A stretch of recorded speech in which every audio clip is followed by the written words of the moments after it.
Vamos aqui iniciar o nosso estudo de hoje, que nos fala sobre o cristão e o seu posicionamento perante o aborto. Nós hoje vamos estudar as possibilidades, se há possibilidade ou viabilidade do aborto, né? Traremos aqui a visão bíblica sobre o aborto e para nós chegarmos aí a uma conclusão se podemos ou não praticar este ato, tá bom? Então vamos lá. Quais serão os assuntos abordados na aula de hoje? Nós abordaremos o que é o aborto, os tipos de aborto que existem e também trataremos aí das consequências psicológicas, físicas do aborto na gestante. Tá? A nossa aula tem os seguintes objetivos hoje: compreender e explicar que o aborto é uma violência contra a vida, compreender e explicar os diferentes tipos de aborto, compreender e explicar os efeitos do aborto no indivíduo e também na família, ou seja, quando eu coloco no indivíduo, nós estamos falando na gestante, tá bom? E também nos demais membros da família desta gestante. Compreender que a vida é mais importante do que qualquer conceito pessoal ou social. Então, esses são os nossos objetivos da aula de hoje. Então, quando nós finalizarmos a nossa aula, nós, como cristãos, teremos condições de nos posicionar perante o aborto, tá bom?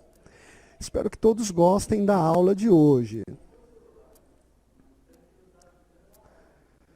Vamos introduzir aqui a matéria. Como é gerado o ser humano no ventre da sua mãe? Nós temos a resposta em Salmo capítulo 139, versos 13 e 14, onde o salmista ele deixa explícito que Deus o formou de uma forma maravilhosa, e terrível não no sentido de terroroso, né, ruim, mas de uma forma esplendorosa e entendível ao ser humano. Então vamos ler aqui Salmo capítulo 139, versos 13 e 14. Tá? Pois possuíste o meu interior, entreteceste-me no ventre da minha mãe. Eu te louvarei, porque de um modo terrível e tão maravilhoso fui formado. Maravilhosas são as tuas obras, e a minha alma o sabe muito bem. Então nós vemos aqui o salmista exaltando a Deus pela forma que ele foi criado ou gerado no ventre da sua mãe. A formação dos ossos, a formação dos órgãos, né, a formação da pessoa propriamente dita. O salmista estava louvando a Deus e comparou o nascimento de uma criança com algo maravilhoso, dizendo que maravilhosas são as tuas obras, ou seja, as obras de Deus são esplendorosas, são perfeitas, são exuberantes. Então, o ser humano, perante Deus, ele é maravilhoso, tá certo? Só por isso aqui a gente já pode ter um posicionamento perante o divórcio, né? Só por esses dois versículos. Aliás, perante o aborto, tá? Só por esses dois versículos. A origem da vida. Como foi gerada a vida? Há diversas teorias, né? Há pessoas que defendem a teoria do Big Bang, a teoria da evolução e assim por diante. Mas como a Bíblia diz que o homem foi formado, a vida, ela provém de Deus. Vamos ver aqui o Gênesis, capítulo 2, verso 7, né? E formou o Senhor Deus, o homem do pó da terra, e soprou em suas narinas o fôlego de vida. E o homem foi feito alma vivente. Então nós vemos que a vida, ela partiu da vontade de Deus em criá-la, em dar a vida ao ser humano. Então, o homem passou a existir por causa da vontade de Deus, por causa do plano de Deus. Tá? Deus soprou, tá? Esse soprar, né, no original é ruar, né, o sopro, o soprar de Deus é dar o espírito, dar a vida ao ser humano. Então Deus soprou nas narinas do bonequinho de barro lá, soprou nas narinas, dando ali a vida ao homem chamado Adão. Né? Então, parte da vontade de Deus em gerar a vida. Portanto, a vida, ela tem origem no próprio Deus. E ela é feita também, conforme está em Atos, capítulo 17, versículo 25, que o Espírito de Deus, né, dá a vida ao ser humano. Né? O Espírito Santo do Senhor dá a vida e sustenta a vida, dando a respiração ao ser humano, a vida, a respiração e todas as coisas necessárias para a vida do homem.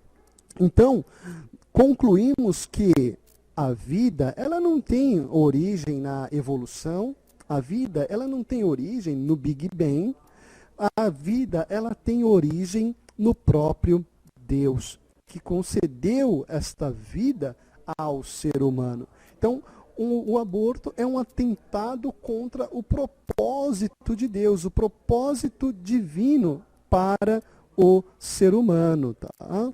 Continuando aqui o nosso estudo, existem algumas referências bíblicas que nos falam sobre o aborto, a consequência do aborto e como o aborto é comparado. Tá? Bom, primeiro vejamos em Êxodo, capítulo 21, verso 22, né, que nos diz: se alguns homens pelejarem e ferir uma mulher grávida e for causa que aborte, porém não havendo outro dano, certamente será multado. Tá? Ou seja, numa guerra, numa disputa, se alguém ferisse uma mulher grávida e ela perdesse o seu filho, certamente, obrigatoriamente, o homem que fez essa mulher ter o aborto, ele pagaria uma multa para o pai da criança, multa essa que seria estipulado pelo pai. Então nós vemos que o aborto provocado, nem do princípio ele foi aceito. Porque quando acontecia, alguém deveria que pagar por aquela vida. Tá? Nós temos Jó, capítulo 3, verso 16, onde se você pegar o contexto imediato ali anterior, você vai ver que uma coisa horrível estava acontecendo e Jó comparando essa coisa horrível na vida dele, né, e na vida do ser humano, com o aborto. Então nós vemos que para Jó, tá, vamos levar em consideração, né, que a crítica textual diz aí que o livro de Jó é o livro mais antigo da Bíblia, né, escrito até antes do livro de Gênesis por Moisés. Né? Então nós vemos que desde muito tempo atrás o aborto era conhecido como algo ruim, né? Algo que não é bom para o ser humano, para a gestante, para a sociedade. Temos em Salmo, capítulo 58, versículo 8, também, onde novamente nós vemos o salmista falando dos inimigos que atacaram ali o povo, né? Que bom seria que eles fossem como o aborto, né? De uma mulher que não tivesse nascido, nunca tinham visto o sol. Então, tudo o que é ruim, né, teve ali uma comparação com o aborto. Então nós podemos chegar à conclusão de que o aborto, biblicamente, ele não é algo bom, não é algo aprovado por Deus. Né? Qual o conceito de aborto? né? Muitas pessoas falam abortar, mas não sabem o conceito, né? É só uma terminologia aqui da palavra, tá? O aborto é a expulsão espontânea ou provocada do feto antes do 6º mês de gestação, isto é, antes que o feto possa sobreviver fora do organismo materno, né? Isso não quer dizer que um aborto, no caso de uma cirurgia para abortar depois do 6º mês, não seja aborto. Claro que é. A partir do momento que você tira uma criança do ventre de sua mãe, né, e mata aquela criança, aquilo ali é um aborto, né? Então, o aborto é tirar o feto do ventre da mãe, né, antes que ele possa viver por conta própria, né? Ou seja, tirar a vida de um inocente, tá? Vamos continuar aqui. Agora nós vamos falar um pouco sobre os tipos de aborto e suas implicações éticas, implicações bíblicas. Falaremos primeiro dos abortos espontâneos, tá? Ou seja, quando não há a intervenção do homem. É quando a mulher, ela, por algum motivo, seja psicológico, seja de saúde, seja do seu próprio organismo, ela não consegue segurar ou manter o seu filho. E aí ela acaba abortando, né? Ou seja, não há ali a intervenção do homem, não há a intervenção médica, não há intervenção da gestante, tá?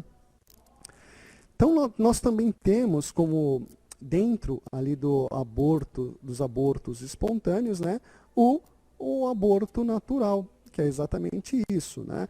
Quando a mulher, por motivos ou circunstâncias naturais, acaba perdendo ali o seu filho.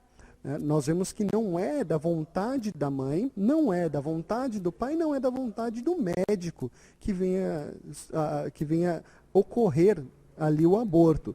Portanto, se não há a intervenção humana, não há uma implicação ética cristã e também não há uma implicação bíblica, né? Ou seja, a Bíblia ela não incrimina esse tipo de aborto, porque ele aconteceu naturalmente. Não houve a intervenção do homem. Temos aqui Deuteronômio 24:16, principalmente ali na parte B, onde diz que cada um morrerá por causa do seu pecado. Não que a criança tenha cometido pecado, né? Mas ela perdeu a vida por si mesma. Ela não conseguiu gerar, houve a impossibilidade de gerar a vida, né, daquela criança. Aliás, houve a impossibilidade de continuar com a vida daquela criança, porque a partir do momento que há concepção, já há vida, né? Continuando aqui o nosso estudo, né, temos também, dentro dos abortos espontâneos, né, o aborto acidental, né, quando é um problema alheio à vontade da gestante, ou seja, quando ocorre algum acidente, uma queda, um trauma, o susto, né, como as pessoas dizem, não pode assustar uma gestante, né? Então, tudo isso é alheio à vontade da gestante, alheio ao pai da criança, alheio à vontade da família propriamente dita, né? Então, neste caso, não há uma implicação bíblica, não há uma incriminação ao pai, à mãe desta criança. Por quê? Ocorreu independente da vontade dos pais. Então, aconteceu, embora tenha sido um acidente, aconteceu naturalmente, tá? Foi espontâneo. Tá? Não foi forçado. Tá? Então, portanto, não há aí incriminação bíblica, tá certo? Contra esta mãe. Agora, há um outro tipo de aborto, que são os abortos provocados. Ou seja, quando há a intervenção humana. Né? Tiago, capítulo 2, versículo 13, nos dá uma posição perante atos horrendos, né? Que nos diz, porque o juízo será sem misericórdia sobre aquele que não fez misericórdia. Lembre-se que a misericórdia triunfa sobre o juízo, né? Então, quando não há a misericórdia, quando o homem age com maldade, mal intencionado contra a vida de alguém, certamente ele receberá juízo. Não apenas juízo, mas um duro juízo por causa da prática do seu ato, tá? Então, os abortos provocados, esses sim, a incriminação bíblica, a incriminação ética, tá? Que devem ser levados aí em consideração, tá? Vamos lá. Dentro dos abortos provocados, existe um chamado de aborto terapêutico, tá? Ele é permitido pelo Código Penal brasileiro, no artigo 128, inciso 1, né? Que nos fala que não se pune o aborto praticado por médico, tá bom? Quando não há outro meio de salvar a gestante e no caso de gravidez resultante de estupro. Há uma diferença muito grande entre os dois.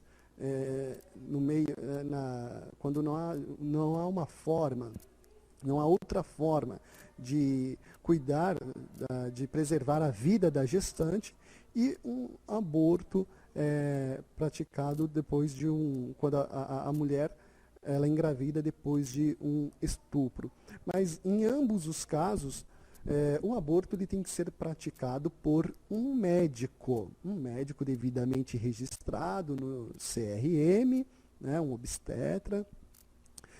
Nesse caso não há incriminação. Agora, quando o aborto é praticado em clínicas ilegais, quando o aborto é praticado pela própria gestante de uma forma irregular, né, através de chás e outras coisas mais, este aborto ele tem incriminação não só bíblica, mas como uma incriminação legal, pois trata-se de um homicídio. Tá?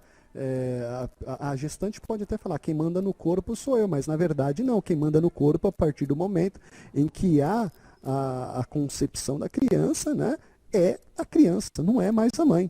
Então quem manda no corpo é a mãe. Então, irmãs, parem com isso. Quem manda no corpo quando você está grávida é o seu filho. E a mãe tem que fazer tudo pelo filho, tá? Então, em ambos os casos, né, nesse decreto de lei aí de 7 de dezembro de 1940, né, diz que o aborto ele pode ser praticado nesses dois casos, mas por um médico propriamente dito. E há também uma medida chamada de ADPF 54, que normaliza, né, ou legaliza o aborto em caso de crianças anencéfalas. Né? O Supremo Tribunal Federal aprovou essa medida em 11 e 12 de abril de 2012. Né? O ADPF 54 significa arguição de descumprimento de preceito fundamental 54. É um projeto que prevê aí a legalização de aborto para crianças ou fetos, como está aí na apresentação, anencéfalos, por meio, né, da interpretação da viabilidade do feto e, portanto, se ele se enquadraria na proteção à vida descrita pela Constituição. Ou seja, uma criança, esta medida, né, esse projeto, ele diz, uma criança anencéfala, ela não tem vida. Ela possui vida porque é um organismo vivo, mas é um organismo que não terá vida. Então, portanto, poderia ali ser abortado, né? Poupando assim a mãe, poupando assim os familiares. E essa é a interpretação que a lei dá para este projeto. Né? Então nós temos em quais situações o Brasil ele apoia o aborto. No caso de assegurar a vida da gestante, em caso de estupro e em caso de crianças anencéfalas. Excluindo qualquer um desses 3 motivos, o aborto ele é proibido por lei no Brasil. Isso é o que diz a lei, né? Mas agora o cristão ele tem que ter um posicionamento, né? O cristão ele tem que expor o que ele pensa sobre este assunto, né? Esses tipos de aborto, há implicação ética, há um incriminamento? Bom, perante a legislação não é, porque é o argumento da ética hierárquica, ou seja, quem é que vai determinar a viabilidade ou não é a legislação, colocando assim os cristãos sujeitos à legalização ou não do aborto. Então caberia ali ao médico decidir se é viável ou se não é viável e o cristão ou a pessoa estar ali sujeita à lei, né? Então, nesse caso, é mais uma questão de consciência da pessoa do que uma implicação bíblica, embora realmente haja, né? Porque o cristão ele tem que preservar a vida, o cristão ele tem que crer em Deus e crer no milagre, né? Vamos continuar aqui o nosso estudo, tá?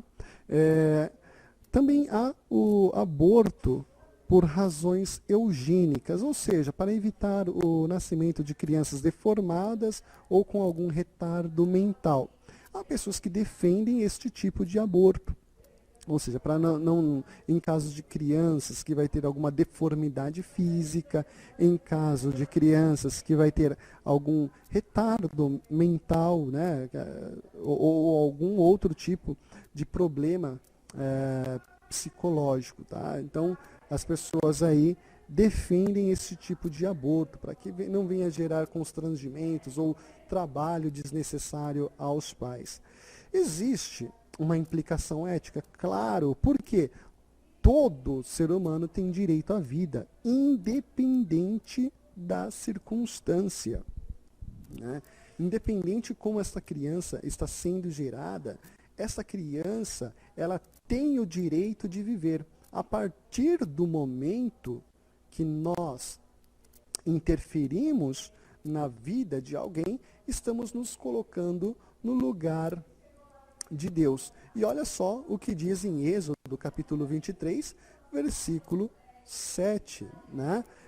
De palavras de falsidade te afastará, e não matarás o inocente e o justo, porque não justificarei o ímpio. Ou seja, aquele que pratica a impiedade, dentro do contexto, aqui dentro deste verso, aquele que mata o inocente e o justo, Deus não o justificará. Olha só que palavra pesada, que palavra dura. É uma dura repreensão para quem tira a vida de um inocente, para quem mata um inocente, um justo.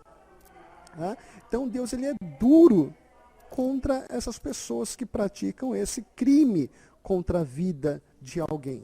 Então a criança, independente da forma do seu corpo, ela tem o direito à vida. Nós vemos aí em muitos outros lugares crianças que nascem totalmente deformadas e vivem, né?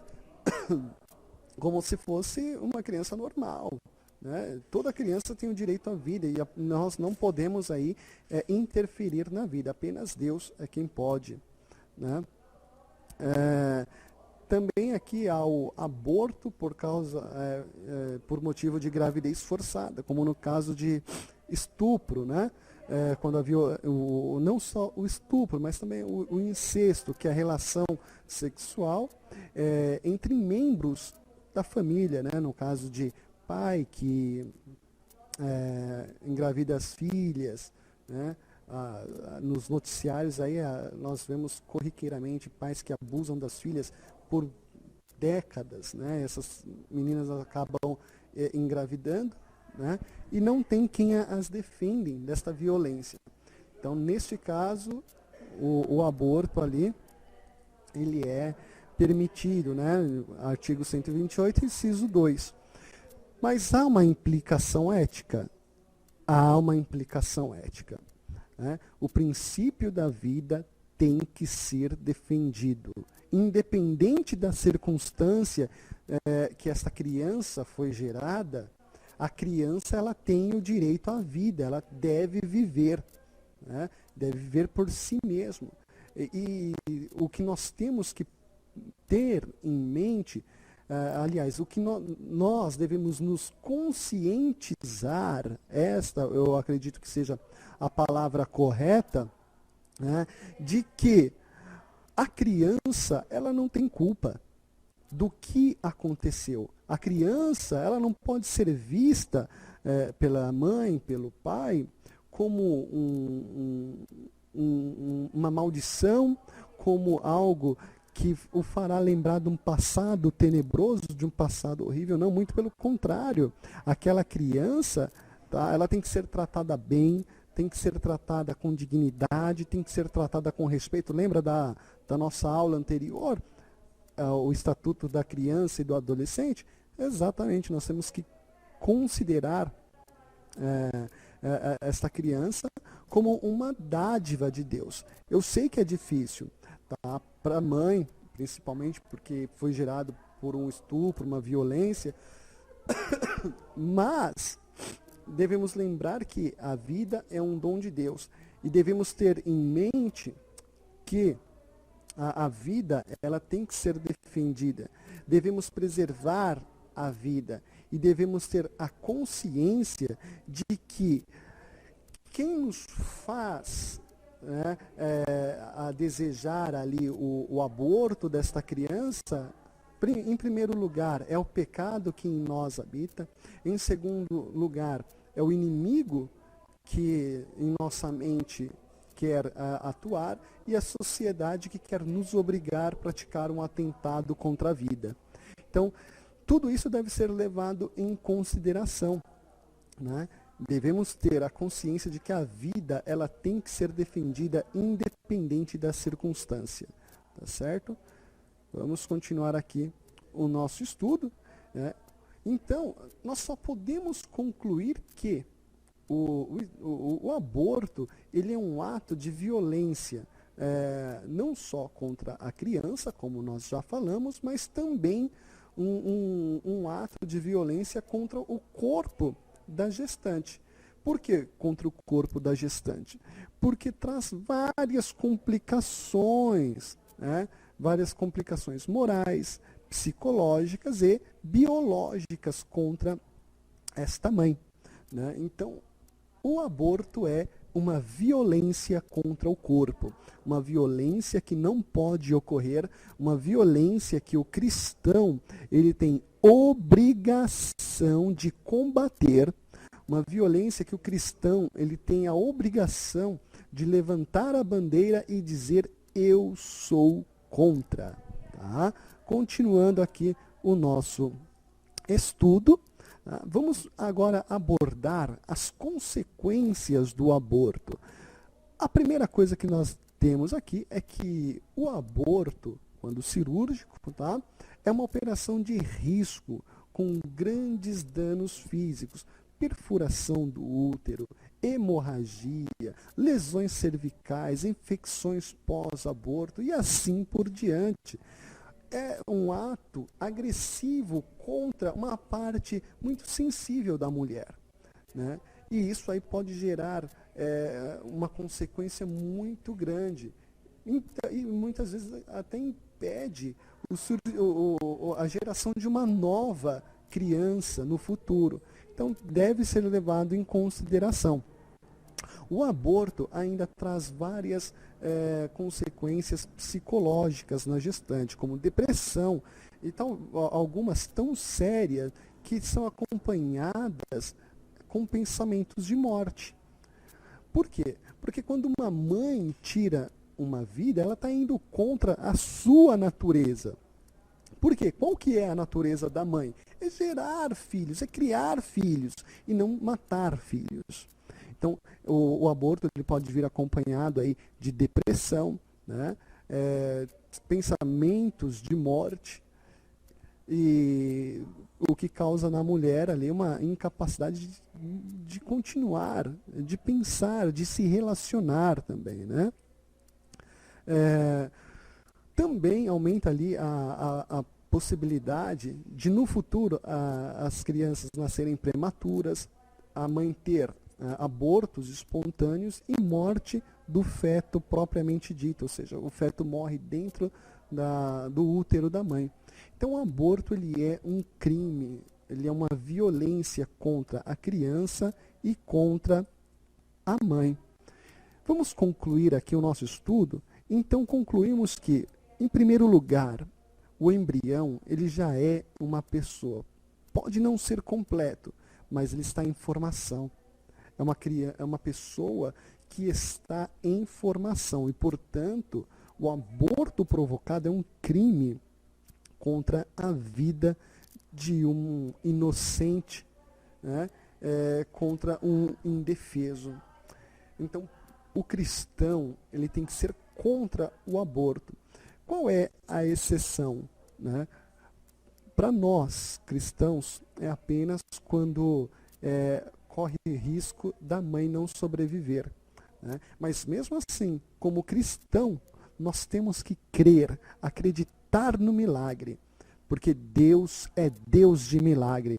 Deus é Deus que faz milagre, né? E Ele vai fazer um milagre na vida de quem crê. Então, um aborto provocado apenas em último caso, com vários aconselhamentos médicos, não apenas com um médico, mas com vários, porque, afinal, médico também erra, né? Um médico pode considerar uma criança anencéfala e, na verdade, pode não ser, né? Por isso que tem que ser feito ali o ultrassom normal, o ultrassom morfológico, buscar em Deus a segurança para gerar aquela criança com saúde, a segurança para gerar aquela criança em perfeição, a segurança para garantir a vida àquela criança. Então o cristão ele tem que defender a vida em todas as circunstâncias. Por quê? Porque a vida ela foi dada por Deus. Tá? Vamos meditar seriamente aqui em 1 Samuel, capítulo 2, versículo 6, que nos diz: o Senhor é o que tira a vida e a dá, e faz descer a sepultura e faz tornar a subir dela. Ou seja, apenas Deus é quem tem o direito de tirar uma vida. O ser humano, em hipótese alguma, ele pode tirar uma vida. E quem faz? Ele vai contra os princípios de Deus, ele vai contra a vontade de Deus, não está agindo com misericórdia e Deus trará juízo sobre ele. Né? E 2 Coríntios, capítulo 5, versículo 10, também traz, né, uma grande advertência, né, que todos nós vamos comparecer ante o tribunal de Cristo e dar conta de nossas obras, sejam elas boas, sejam elas más. Então, quem comparecer diante de Cristo e apresentar para ele uma obra de aborto, trará sobre si grande juízo, grande condenação. Então esta é a posição que o cristão deve ter contra o aborto. O cristão tem que ser contra o aborto, tem que preservar a vida em todas as circunstâncias, preservar a dádiva de Deus, que é a vida do homem, a vida da mulher. Tá ok? Meus queridos, espero que todos vocês tenham gostado da aula de hoje. Espero que esta aula tenha esclarecido muitas dúvidas e ajude cada um de vocês, né, em seu ministério, ajude cada um de vocês em sua família, em sua congregação. Que Deus os abençoe e até a próxima semana, se Deus assim nos permitir. Fiquem todos na paz do Senhor Jesus Cristo.